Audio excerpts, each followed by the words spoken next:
Hello everyone. Today I am here with one more session on uterine fibroid. In the previous sessions we talked about the types of the fibroid and the secondary changes that take place in the fibroid. Today we'll talk about first clinical features of the fibroid. The clinical features occur during menarche to menopause. That means during the reproductive age group. That is mostly during 35 to 45 years of age. These means that the fibroid mostly develops during the reproductive age group. What changes or what occurs after menopause? The secondary changes.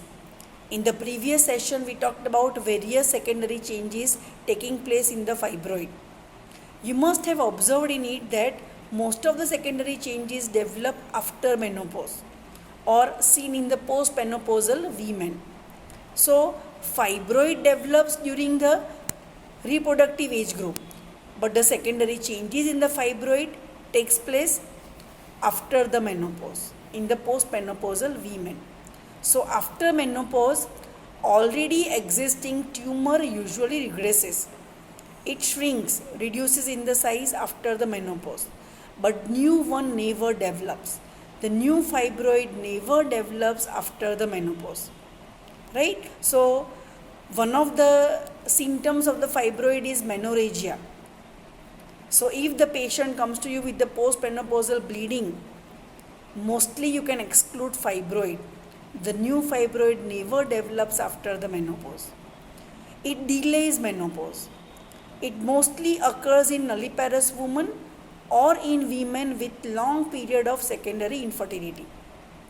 In the previous session we talked about infertility, that is one child infertility. That means after having one child, when the couple is planning the second baby, the female fails to conceive.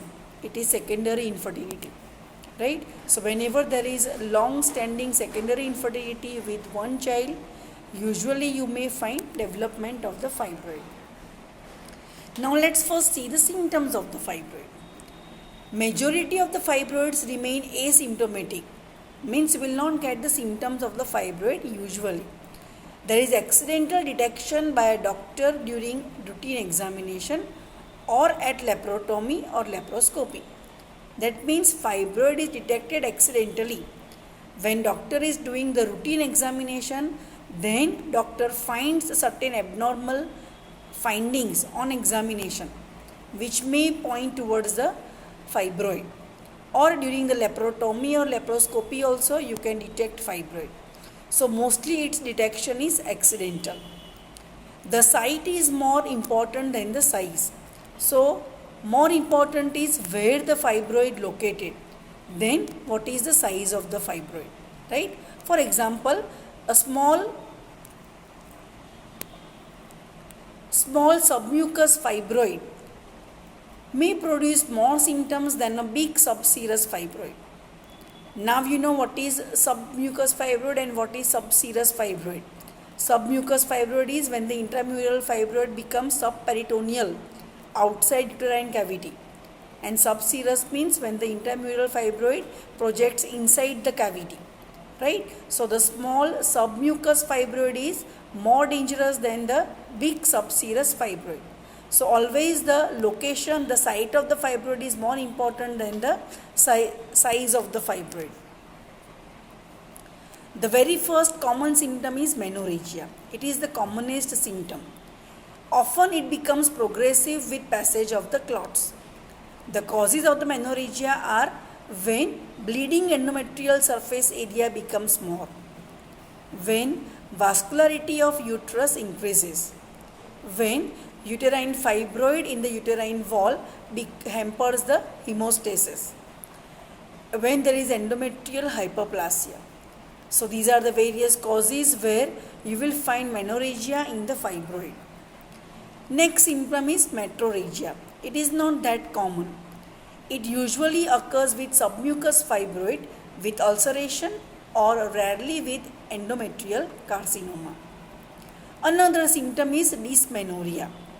Mostly it is congestive type due to associated pelvic congestion or endometriosis. White discharge per vagina. especially in submucous fibroid polyp. So whenever there is submucous fibroid, at that time you will find white discharge per vagina. So it is not common in all variety of the fibroids.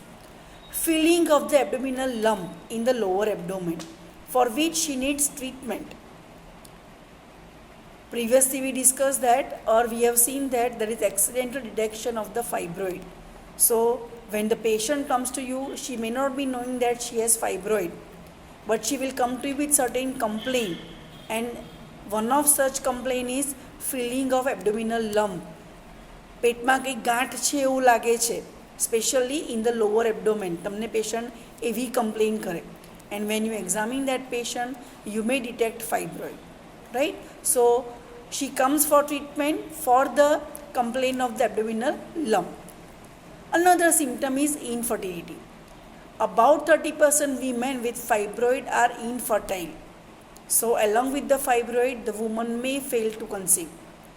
There may be various tubal factors, uterine factors which will lead to the infertility, right? For example, when the fibroid is in the cavity, there may be obstruction in the passage of the sperms. Sperms may not reach the ampulla part, or before the sperms reach the ampulla part, they may die because their lifespan in the female genital tract is very short, right? So because of such obstructions, the woman with the fibroid may remain infertile. You may find various other such causes which will lead to the infertility in fibroid. Next is pressure symptoms. Pressure symptoms are when the uterus causes pressure on the bladder, but these pressure symptoms are rare. They are rare with the corporeal fibroid. That means with the body fibroid, pressure symptoms are not usually seen.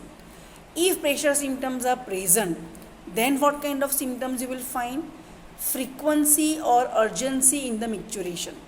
It may be due to pressure on the bladder. Next, pregnancy related problems like abortion, preterm labor, IUGR, they are high due to defective implantation of the placenta and poorly developed endometrium. Another important symptom is pain in the lower abdomen. It is a rare symptom. Fibroids are usually painless, right? So fibroids are usually painless, so you will not experience the pain, but sometimes when the pain develops, it becomes an important symptom. Now when you get the pain?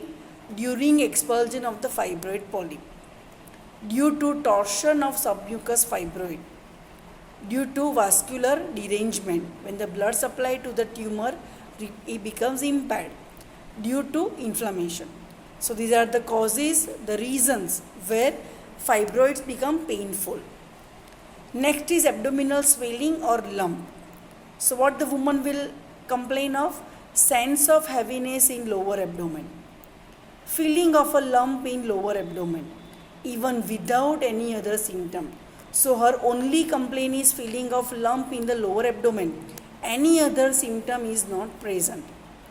Symptoms of the anemia, palpitation and weakness usually develop gradually. So these were all about the symptoms. Now we come to the signs. First, signs of the anemia. Signs of the anemia are usually seen when the vaginal bleeding is profuse, excessive. Next important is per abdomen examination. A firm irregular lump is palpated arising out of the pelvis. The lump is coming out of the pelvis, that you can palpate per abdomen. The surface of the lump is smooth. Dull note is on percussion.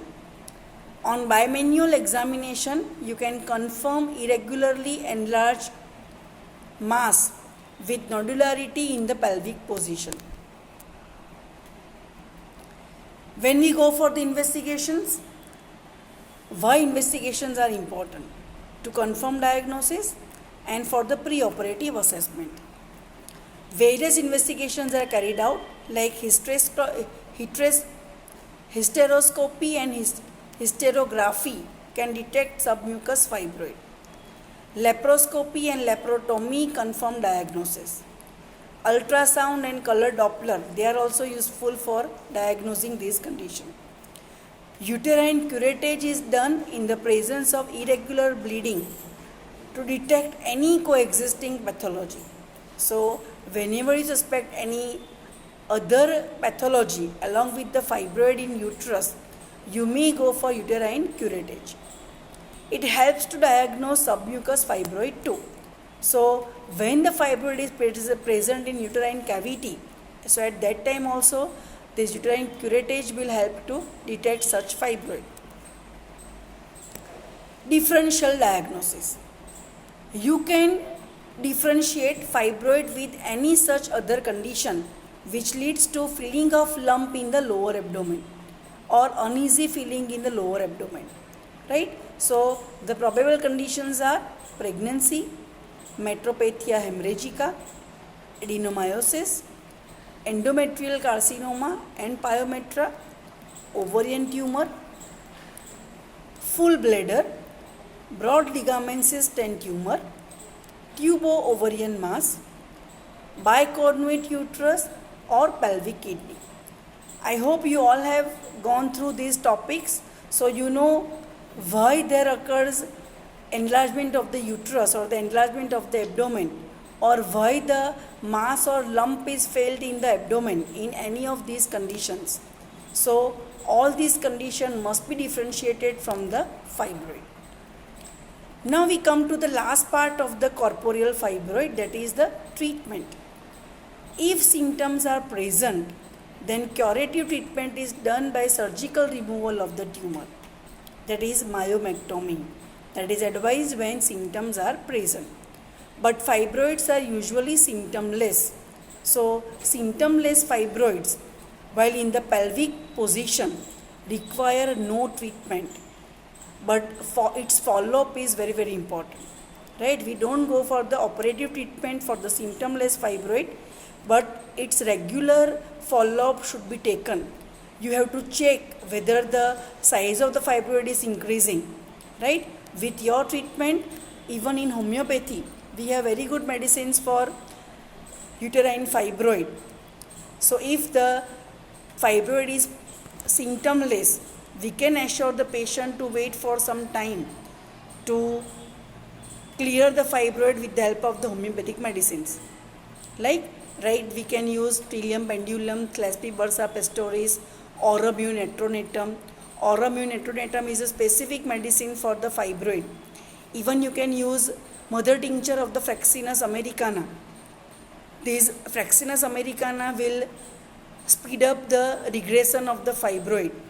With the use of the Fraxinus americana mother tincture, fibroid shrinks very fast or fibroid regresses very fast.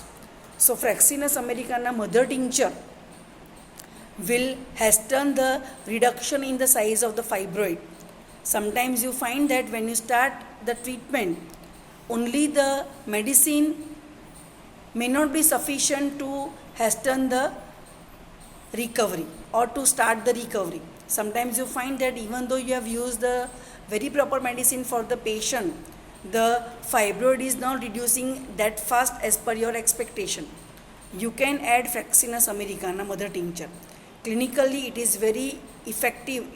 Its efficacy has been proved, you can say. So you can use Fraxinus americana mother tincture along with your medicine. Now two types of treatment is possible. You can use conservative treatment or operative. Conservative can be again of two types, palliative and expectant.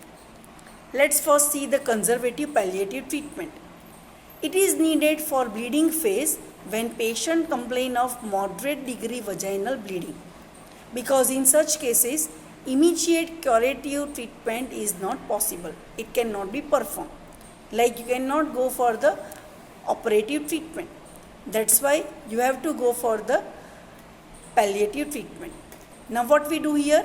Hemostasis for uterine bleeding. So patient is advised bed rest for that, blood transfusion in severe cases, and the hormone treatment. And as a hormone we usually give androgen. We can also treat anemia. Anemia is treated by repeated blood transfusion. that is the conservative palliative treatment. Next is conservative expectant treatment. It is carried out for symptomless patients, for the symptomless fibroids. Follow-up is done every 6 months, especially to check the size of the fibroid. If tumor enlarges or bleeding starts or weakens, operative treatment is advised. Operative treatment for symptom producing fibroids is important, especially for cases with secondary changes. So symptoms develop when the secondary changes begin in the fibroid. Now what curative treatment you can give, or the operative treatment you can give? Either you go for the myomectomy, where surgically the tumor is excised, tumor is removed from the uterus, or you may go for hysterectomy, where entire uterus is removed. Both can be done transabdominally or transvaginally. So that was all about corporeal fibroid. In the next session we'll talk about cervical fibroid. I hope you have understood the whole topic of corporeal uterine fibroid. Thank you.